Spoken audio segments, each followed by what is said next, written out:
I've been wondering if you can sue a game developer for emotional whiplash. I mean, the game came out in 1984, but there's no statute of limitations in the UK, so it should be possible. And I'd also like to sue Big K Magazine, Crash Magazine, and Personal Computing Games Magazine for absolutely waxing lyrical about this game. But the more I read the reviews, the more I see that the main compliment they pile on the game is that it's very impressive because it's only 16k. That's cool and everything, well done, but I wasn't prepared to go from being unimpressed to quite impressed to absolutely seething in the space of about 30 minutes. This is a game that looked at Manic Miner and wanted to do something a little bit different, and I can appreciate that. Firstly, the controls, left, right and jump. Easy enough, and Jesus Christ, look at the speed on this bugger. If you're strong, you can fly, you can reach the other side.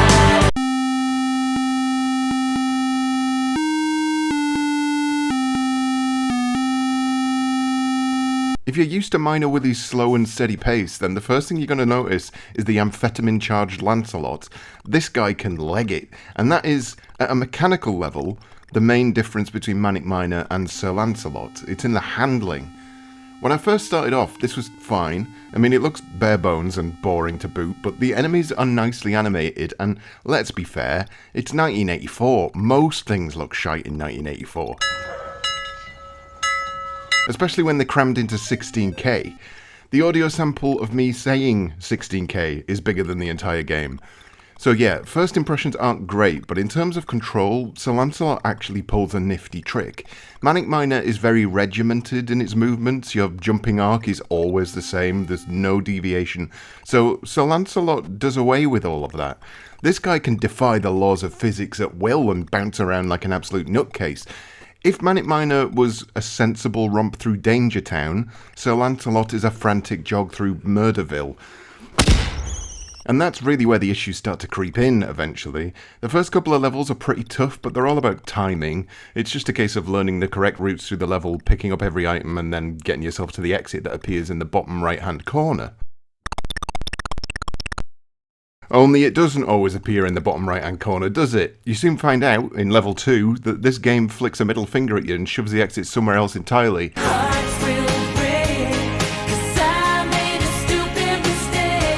This is the first time you'll realise Sir Lancelot likes to play fast and loose with its difficulty. The second time you'll realise this is when this happens.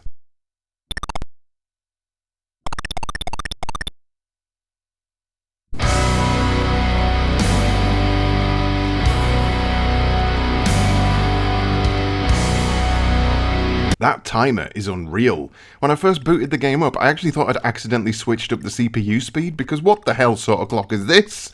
But no, that's just what you're dealing with. As if multiple hazards weren't already enough, Sir Lancelot is apparently holding his breath while he's doing all this and will instantly die when his oxygen depletes, or something, I don't know. The instructions don't really offer any help here. They simply say, Lancelot has to investigate 24 rooms and collect items of use. Good story weaving there, boys. Once that second level's out of the way and you've gotten used to Lancelot's control and you realise that you have to burn rubber to get through the stages, things start to get better, both in terms of the difficulty curve and the level design. Things soften up while you get to grips with the stages, and it's a nice little puzzle to work out where you need to go and how to avoid certain things without cutting off your path. This level, in particular, I really enjoyed. Even though it looks like a nightmare, the fact that you can change the direction mid-jump, it helps massively with these single platforms. It was at this point I was saying to myself, you know what? This game is actually pretty good. I can see why it was rated highly at the time, and it's a damn sight better than Chucky Egg 2 was. And then I got to this stage.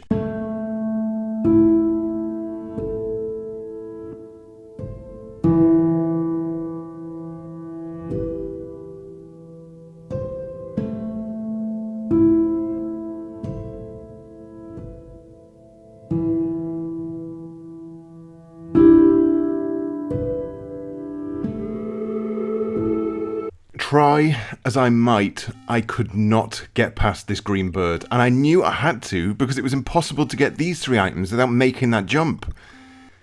And then it dawned on me how Manic Miner expertly avoids this problem, because you always know the arc of your jump. It's slow, it's curved, it peaks at the right time and it descends at the right time. You can line yourself up and know with practice where you're going to land at any given time. In Sir Lancelot, things happen so fast that a green bird with a dodgy hitbox becomes a complete barrier to entry. Regardless of me save scumming, I tried over and over to get past this damn thing until I eventually managed it, and then I immediately fell off.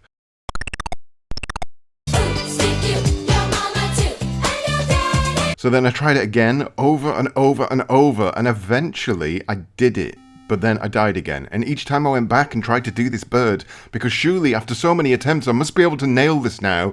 No, for every 10 to 20 tries I'd get past this thing once. And bear in mind, this game gives you 4 lives with no way of earning more. Let's reference a difference game here though, let's reference Monty Mole. When I reviewed that, I went through the opposite emotions in this one. I hated it initially, and then I softened on it by the end, and then started to ponder how I'd be able to get further with practice. Sir Lancelot doesn't make me feel like that. It used to, until I got to this, and then it just made me despise it. Even more so when it doubled down on the split second timing a couple of levels later and I just gave up. It's rare that I'll just throw in the towel when a game gets like this, but difficulty curve needs a certain level of polish attached to it in order to make it feel fair. And while, yes, it's impressive that this game is only 16k in size, thanks magazines, we get it, that doesn't make it a polished game overall. It all falls down when it comes to sections like this. The mechanics are fine, the movement can often be pretty liberating for a game of this age, but it's a game that falls at the level design hurdle. The original Chucky Egg works so well at this speed because it's often open, and it allows you to change your plans on the fly. Sir Lancelot is rigid, but without a rigid control scheme to help it along. Sir Lancelot is an absolute ball bag.